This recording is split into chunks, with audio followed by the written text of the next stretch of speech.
Você gosta de segredos? Hoje a nossa história traz um segredo. Eu sou a Lígia e uma história vim contar. Histórias sorridentes acabaram de chegar. E a nossa história de hoje é O Segredo do Rio. Escrita por Miguel Souza Tavares e ilustrada por Fernanda Fragateiro. Vamos lá?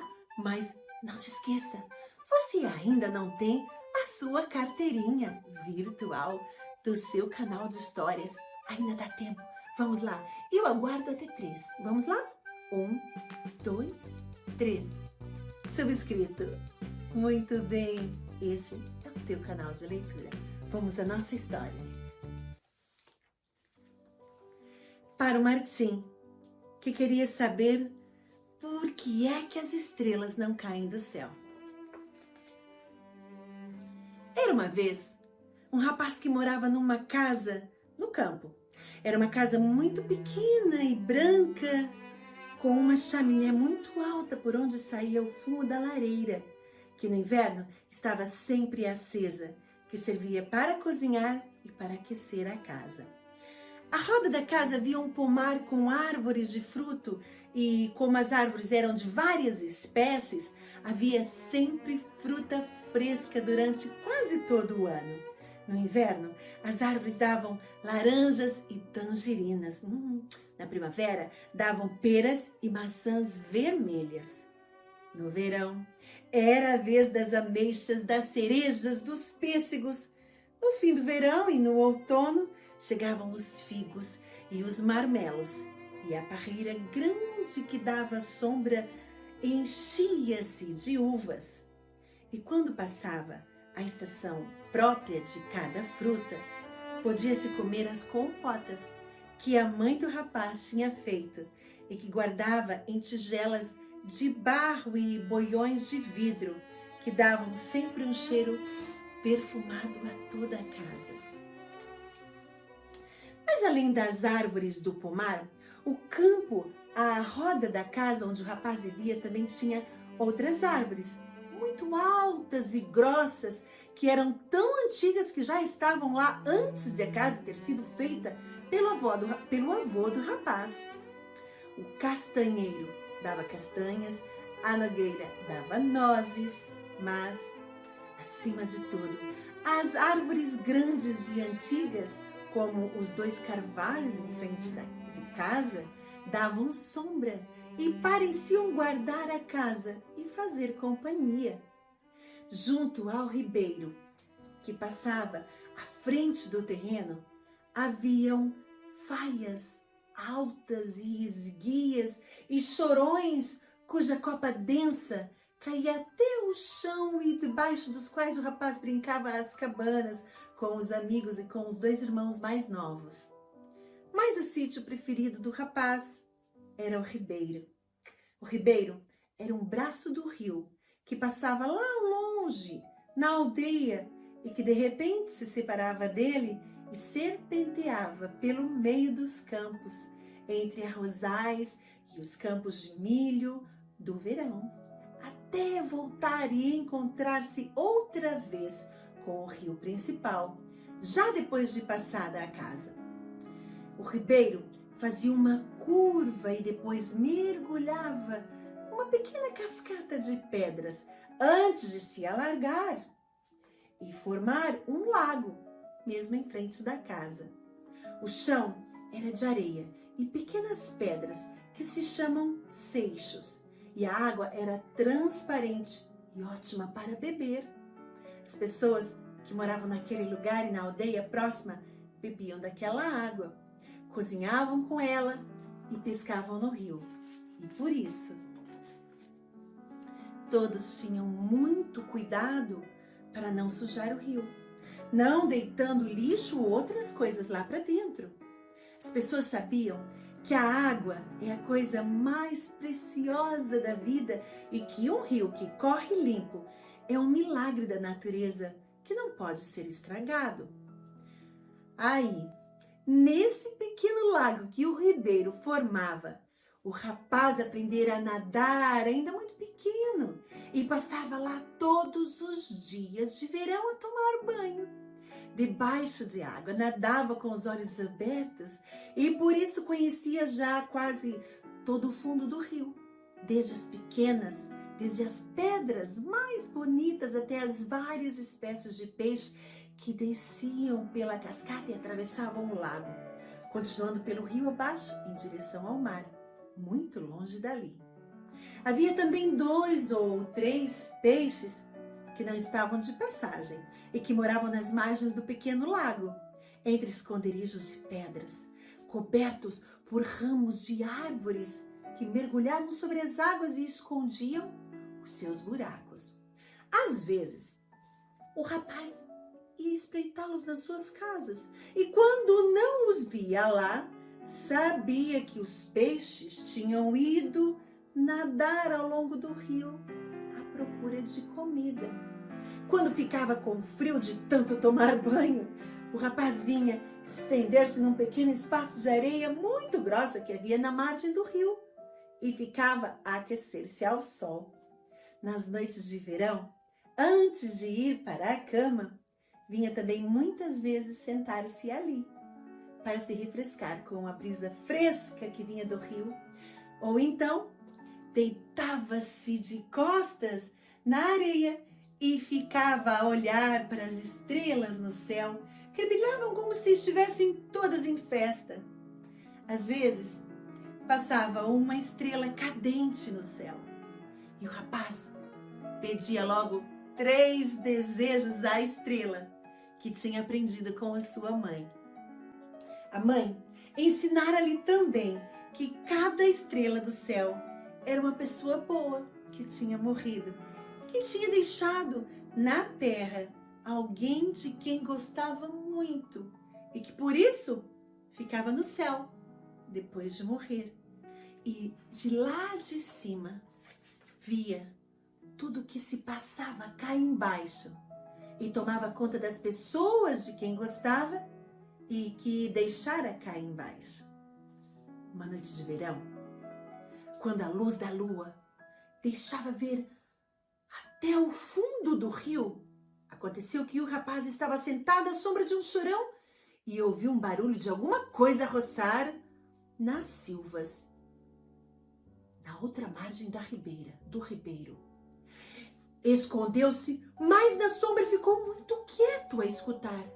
E então viu um grande javali com as suas presas, que pareciam facas e o focinho a cheirar o chão, que saiu do mato seguido por 2 filhotes pequenos e foi até ao ribeiro, onde todos começaram a beber água.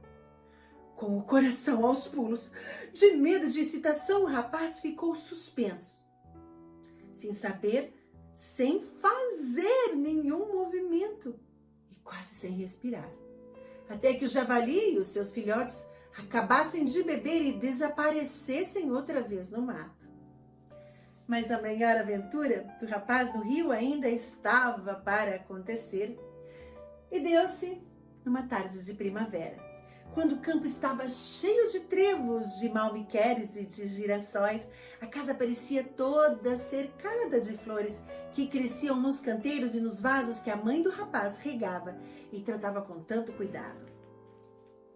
Era uma tarde, já quente, mas a água da ribeira ainda estava muito fria para se poder tomar banho e o rapaz estava deitado de bruços na pequena praia de areia, distraído a fazer uma construção de pedras e ramos de árvores.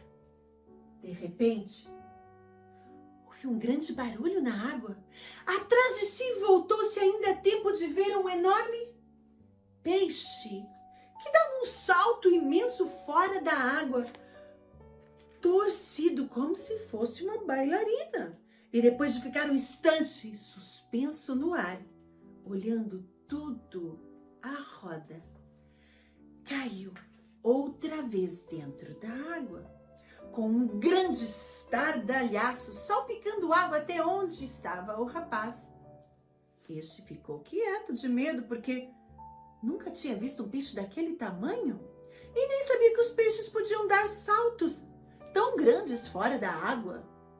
sem saber o que fazer e até sem coragem para fugir. O rapaz ficou a olhar para a água e viu claramente o peixe que nadava de um lado para o outro, como se fosse dono do lago. Mas o mais extraordinário é que, daí a bocado, o peixe tirou metade do corpo fora da água, como se estivesse em pé, no fundo, e pôs-se a olhar para o rapaz, com um sorriso na sua boca enorme. E depois, como se fosse um sonho, o rapaz ouviu o peixe a falar, com uma voz estranha que parecia vir do fundo do rio. Olá, rapaz, tu vives aqui? Perguntou o peixe, com muito bons modos. Vivo, gaguejou o rapaz, ainda a tremer de medo. Disse o peixe. Este é um sítio muito bonito. O ribeiro é muito bonito, a água é muito limpa e há várias pedras onde se pode construir uma casa. Este lago é teu. É meu, disse o rapaz. É onde tomo banho no verão e onde eu brinco sempre que está a chover. Mas diz-me uma coisa, peixe. O rapaz encheu-se de coragem. Como é que tu falas a língua das pessoas? Ah, isso é a história da minha vida. Queres ouvi-la? Quero, disse o rapaz, já cheio de curiosidade. Pois bem, vou contar-te. Eu nasci e cresci dentro de um aquário que pertencia a um rapaz assim, da tua idade.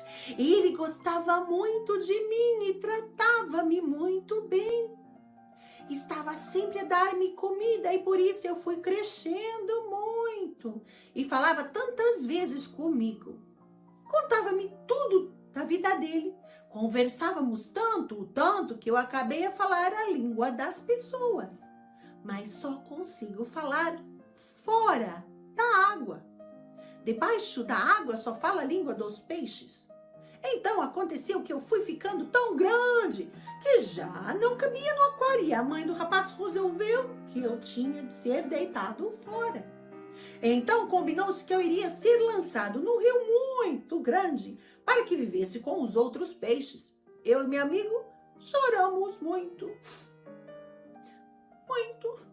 por nos separarmos, mas não havia nada a fazer. E então ele levou-me dentro do aquário até um rio e deitou-me lá para dentro, dizendo-se: vai e ser feliz. E desde então para cá já passou muito tempo e eu tenho nadado sem parar, subindo e descendo esse rio e outros ribeiros à procura de um lugar bom para fazer a minha casa. Mas ainda não encontrei nada tão bom como o aquário onde eu cresci. E esta é minha história. E dizendo isto, o peixe calou-se e aproveitou para mergulhar dentro de água e respirar, porque os peixes só respiram debaixo da água. O rapaz ficou em silêncio a pensar no que fazer. Aquele peixe enorme e falador era uma coisa muito estranha ali no seu ribeiro. Se ele ficasse, nunca mais poderia nadar à vontade no lago e nunca mais poderia estar ali sozinho como gostava. Mas também tinha pena do peixe. Há tanto tempo à procura de uma casa para viver. E pensou no outro rapaz que tinha chorado quando se separara do peixe. E que esta hora devia estar a pensar se o peixe seria feliz no rio ou se não tinha encontrado nenhum lugar para viver e já teria ido parar ao mar, sendo engolido por um tubarão. Assim, quando o peixe voltou a tirar a cabeça fora de água, o rapaz já sabia o que ia fazer. Mas antes perguntou-lhe: que espécie de peixe és tu? Sou uma carpa, um peixe de rio, os que dão os maiores saltos fora de água. Alimento-me de lagartos do fundo do rio ou de insetos que pousam à superfície da água. Gostamos de viver sempre no mesmo sítio e conseguimos viver muitos anos até morrer. Então, peixe, vamos fazer um acordo. Tu ficas a morar aqui, constróis a tua casa e fazes a tua vida. Mas ninguém pode saber que tu falas a língua das pessoas e que conversamos os dois. Se souberem que eu falo com um peixe, vão achar que eu sou maluco e tiram-me daqui. Ouviste? Fica combinado. E vamos ser amigos.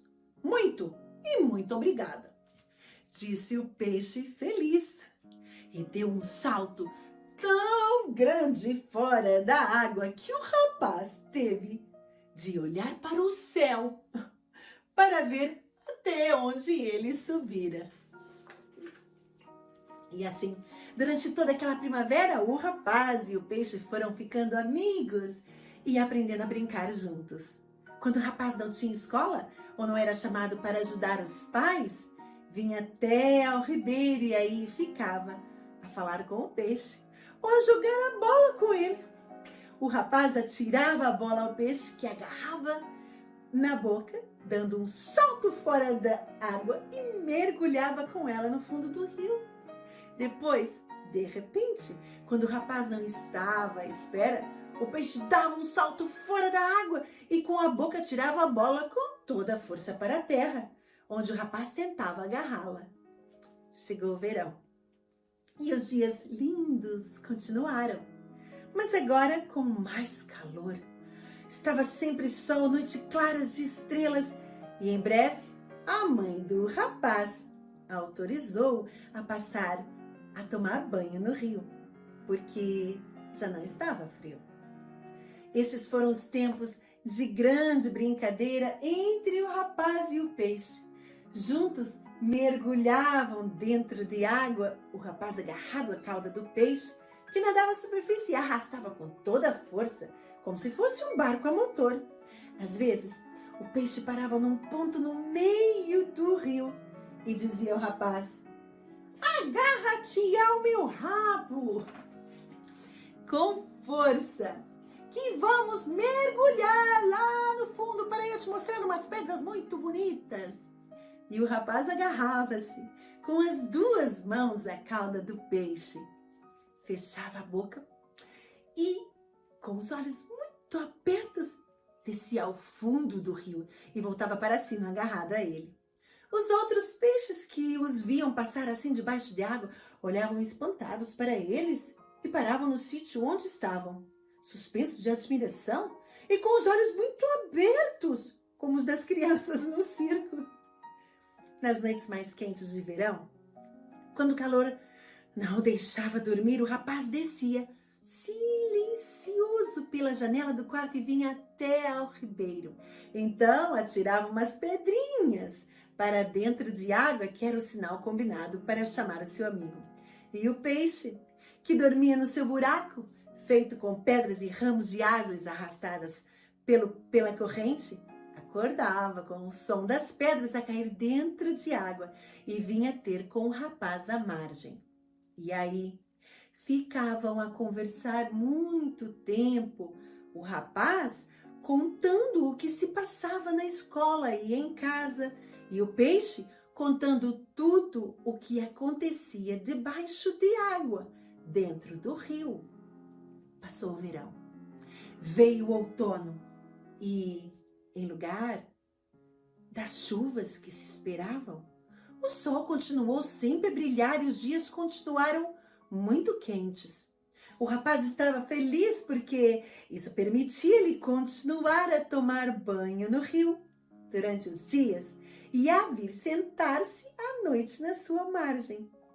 Mas o pai do rapaz andava calado, com cara de poucos amigos, falando pouco e resmungando muito.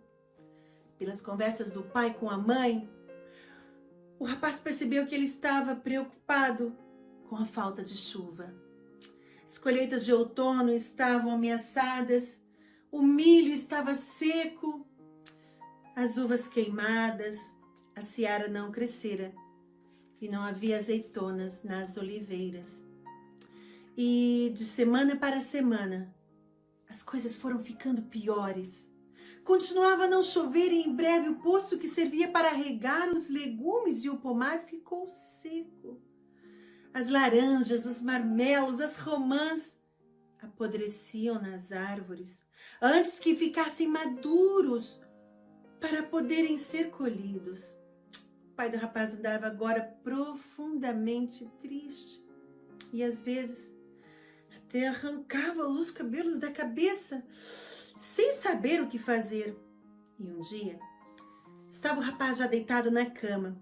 Ouviu uma conversa entre o pai e a mãe que estavam sentados em 2 bancos ao pé da lareira. Dizia o pai: já não há pão no celeiro, não há azeite no lagar, não há fruta nas árvores. Não temos de legumes nenhuns para vender e na cidade e trocar por comida. Não sei o que vamos dar de comer aos filhos daqui em diante.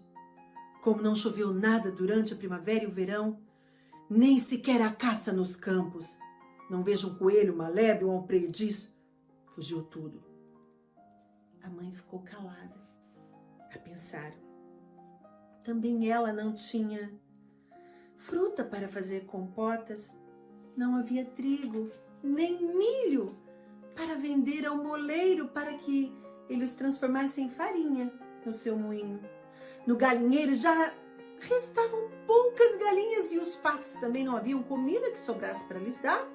O porco, que devia ser morto quando viesse o frio, não tinha engordado muito e não daria muita carne para o inverno. A vida no campo é assim. Nos anos de abundância, quando chove e nas alturas certas, enchem-se os celeiros e as despensas de comida, todos ficam felizes e há festas nas aldeias. Há todo tempo para celebrar as colheitas. Nos anos de seca, os prados ficam secos, a fruta apodrece nas árvores, a caça foge e as pessoas andam tristes e às vezes passam fome. Tudo que mesmo assim conseguiam produzir, vendiam para as cidades para poderem comprar as outras coisas que precisavam, como roupa para os filhos ou os remédios para quando eles estivessem doentes. Assim, as pessoas das cidades que têm sempre comida julgam que no campo nunca falta nada de comer, mas não é verdade. Os camponeses vendem o melhor que tem para a cidade e ficam com os restos ou com o pior, que às vezes não lhes chega. Nos anos piores, eles têm de aproveitar tudo. Fazem sopa de ervas daninhas, usam as cascas das batatas e das cebolas e cozinham as raízes das árvores.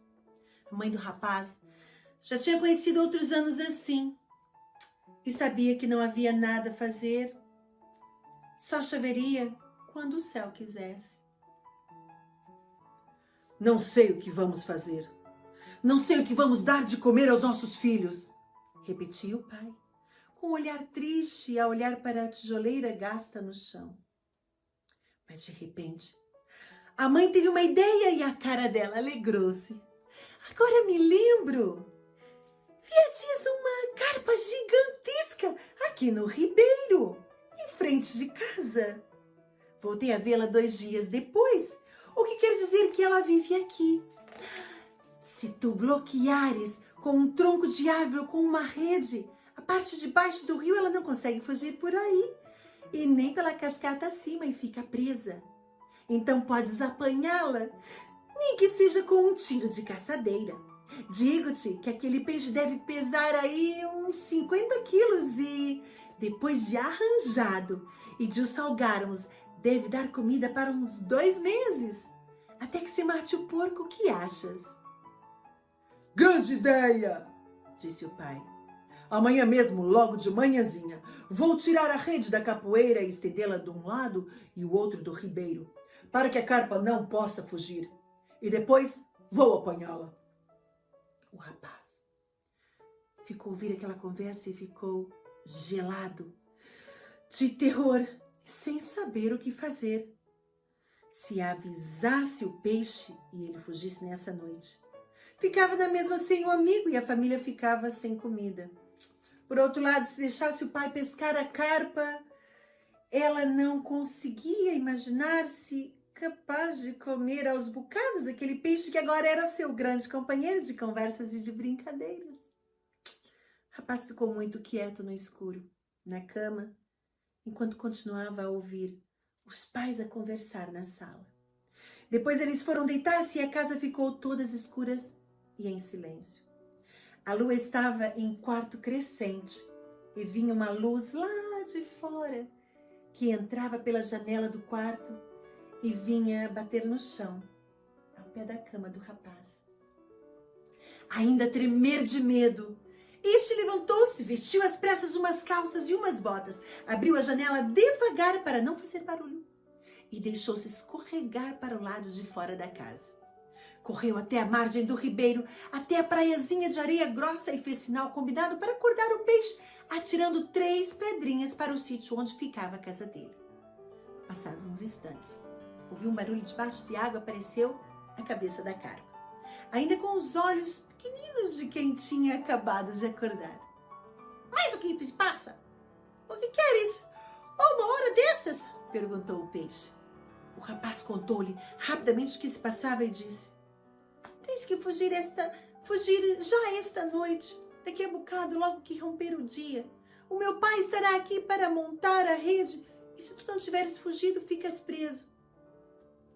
As despedidas foram rápidas e tristes.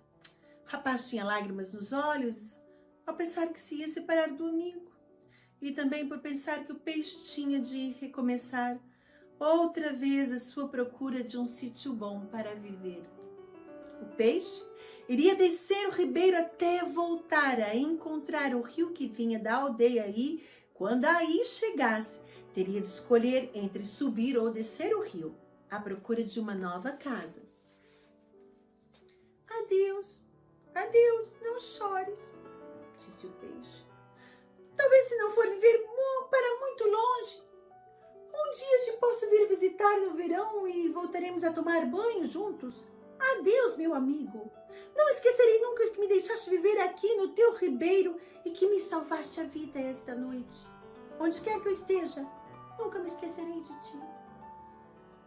E dito isto, o peixe mergulhou outra vez na água e afastou-se devagarinho para rio abaixo.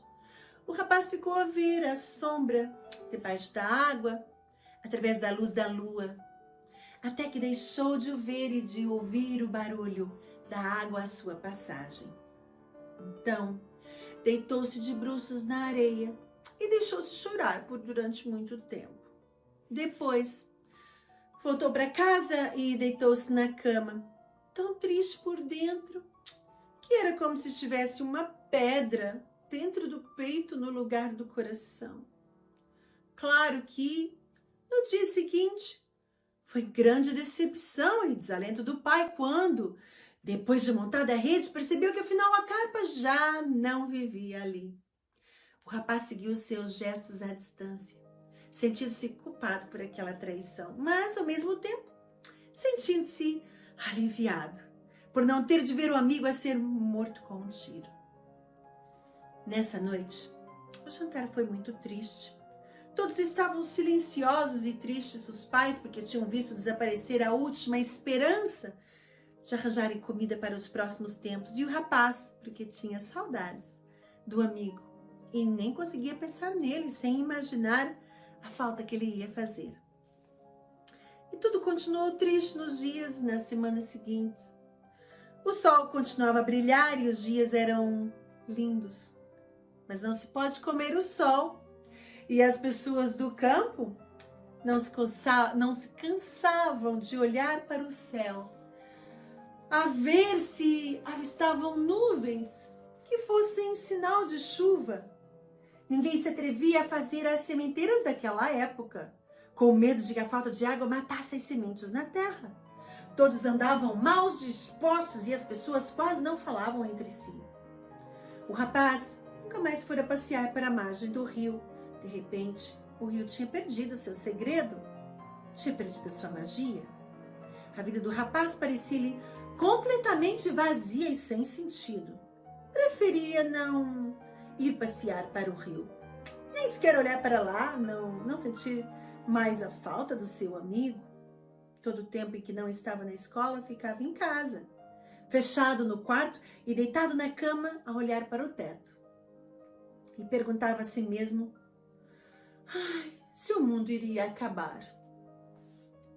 Tinham passado 2 semanas desde que o peixe se fora embora. A lua estava agora cheia, num céu límpido, sem nuvens. Numa noite dessas, o rapaz estava à janela do quarto, entretido a ver as sombras que a luz da lua fazia no olival e no pomar e a ouvir o canto das corujas, que gritavam umas com as outras como se fosse de dia e estivessem cheias de pressa.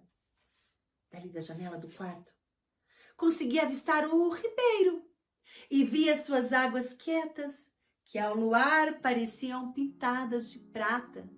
Estava exatamente a olhar para o ribeiro, quando o coração lhe deu um pulo do peito. Foi como se tivesse uma visão. Primeiro, distinguiu um remoinho debaixo de água e depois viu claramente o corpo enorme do peixe a sair metade fora de água e ficar ali, em pé, como se estivesse a chamar por ele. O rapaz esfregou os olhos para ter a certeza de que não estava a sonhar. Mas não estava. Viu o peixe mergulhar, passado um bocado para respirar, e logo depois voltou a tirar a cabeça de fora de água e ficar quieto a olhar. Está à minha espera, pensou o rapaz, louco de alegria. É ele que voltou. Em menos de 1 minuto, calçou as botas sem querer apertar e, ao mesmo pijama, pulou pela janela lá para fora, desatou a correr pelo meio do olival até a borda de água. Estava tão contente que entrou pela água dentro e abraçou-se ao peixe, sentindo seu corpo molhado e coberto de grossas escamas. Olá, meu amigo, o que fazes tu aqui? Voltei para viver aqui outra vez, se tu me deixares. Mas como pode voltar a viver aqui se o meu pai te pesca quando te vir? Mas, se eu resolver o vosso problema, se eu arranjar comida para vocês todos, o teu pai já não precisa me pescar, não é verdade? Mas como é que tu nos arranja comida para 2 meses? Já arranjei, está ali no fundo do rio, olha. O rapaz olhou para onde o peixe tinha dito, mas só conseguia ver o que lhe pareceu ser um embrulho enorme, atado por uma rede de pesca. Que é aquilo? Perguntou ele.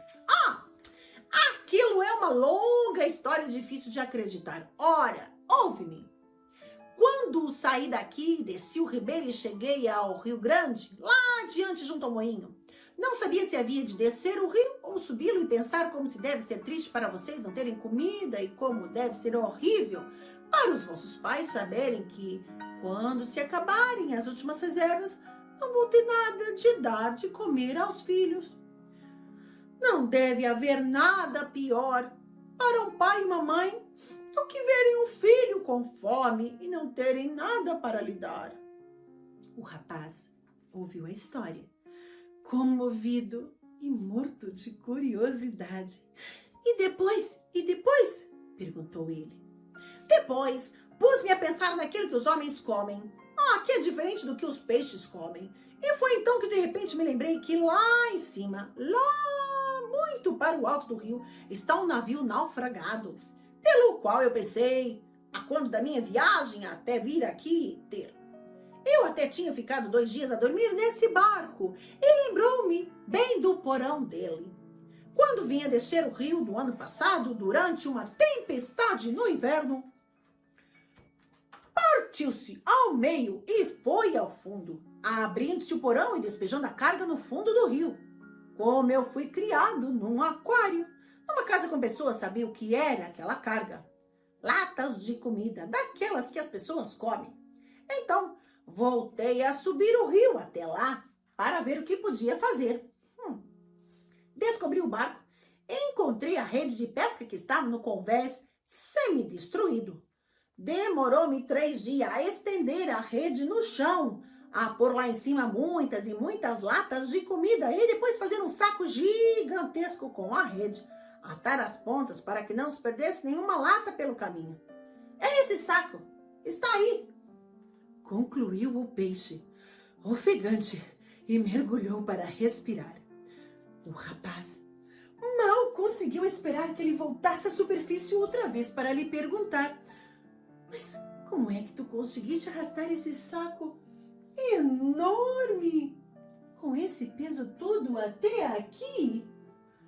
Olha, foram 12 dias e 12 noites de esforços. Primeiro, tentei arrastar a rede sozinho, mas logo vi que não era capaz. Depois pedi ajuda aos peixes do rio, mas todos eles eram pequenos, não havia nenhum tão grande como eu. E a ajuda que me deram não chegava para nada. Então, ao fim do primeiro dia de esforços inúteis, estava eu na margem a descansar e a pensar no que fazer, quando de repente ouvi um barulho nas moitas e vejo aparecer 2 raposas que vinham beber água ao rio. E então lembrei-me de lhes pedir também que me ajudassem. Expliquei-lhes o que era aquela carga, expliquei-lhes que aquela comida ia fazer com que tu e tua família não tivesse fome durante o inverno. E disse-lhes que era tu o melhor amigo e que quando as pessoas são amigas dos animais, nós, os animais, temos de retribuir essa amizade. As raposas ajudaram-te a trazer a rede? Perguntou o rapaz, espantado. Sim, foram elas. Sem as raposas eu não tinha conseguido. Elas puxaram com os dentes de terra e eu puxava de dentro do rio. Quando a maré estava a vazar, puxávamos sem descanso. Quando a maré começava a encher, parávamos para descansar. Ainda bem que era a descer o rio, e não a subir. Mesmo assim, demoramos 11 dias e 11 noites até aqui chegarmos. E as raposas, onde estão? Perguntou o rapaz. As raposas foram-se embora, lá para a serra onde vivem, porque para elas era muito perigoso estarem aqui, ao pé das casas, pois os caçadores podiam vê-las e matá-las. Mas combinamos que se eu ficar aqui a viver e se tu quiseres, dentro de 2 semanas, quando for lua nova, tu vais acender uma fogueira e eles virão até aqui para fazermos todos uma festa. Imagina um peixe, um rapaz e 2 raposas a dançarem à roda de uma fogueira. Fantástico, fantástico! Nós estamos salvos e tu também estás salvo. O rapaz batia palmas de contente. Amanhã vou contar ao meu pai que foste tu que arrastaste o saco com comida até aqui, que foste tu que nos salvaste. Não lhe posso dizer que falas a nossa língua, senão vão achar que tu és um fantasma e vão querer matar-te. Também não lhe posso dizer que nós brincamos e nadamos juntos, senão ele vai assustar-se e querer na mesma que tu saias daqui. Ninguém pode saber do nosso segredo. Então, como é que fazes para ele me deixar ficar aqui? Perguntou o peixe. Vou lhe dizer que és de certeza um peixe muito inteligente e muito nosso amigo. Vou lhe dizer que não se pode matar nem expulsar quem nos salvou da fome e nos dá sorte, por isso temos que te deixar viver aqui para sempre. E assim fez o rapaz no dia seguinte. Contou aos pais o que tinha combinado com o peixe e levou-os até o rio, onde os pais não queriam acreditar naquele milagre que lhes tinha acontecido. Durante toda a manhã, o pai, a mãe e os filhos arrastaram a rede para fora da água, cortaram-na com uma faca e carregaram e arrumaram as latas de comida dentro de casa. Havia de tudo: latas de atum, de sardinhas, de carne, de tomate, de feijão, de legumes, de frutas. Havia comida que chegasse para o inverno inteiro, mesmo que não voltasse a chover antes da primavera. Quando tudo ficou arrumado, quando os pais se sentaram felizes à mesa, rapidamente concordaram em deixar o peixe ficar lá a viver. Ele trouxe-nos sorte e mostrou ser nosso amigo. Os animais também são nossos amigos. Não só são as pessoas. Um peixe não fala, mas pode ser amigo dos homens, como são os cães, os gatos, os cavalos. O rapaz sorriu quando ouviu o pai a dizer que um peixe não fala. Se ele soubesse, pensou o rapaz. E a primeira coisa que o pai fez, quando acabou de almoçar, foi fazer uma tabuleta de madeira presa a um pau que espetou à beira do rio, onde escreveu: proibido pescar nesse local. No dia seguinte, o rapaz fez também uma tabuleta que espetou ao lado da outra e escreveu, com letra desenhada, que lhe tinham ensinado na escola: este rio tem um segredo. E esse segredo é só meu. E assim, o segredo do rio chegou ao fim. Partilha a tua história, participa no teu canal de leituras Histórias Sorridentes. E não te esqueça, se não é ainda subscrito, vamos lá. Histórias Sorridentes, até a próxima história!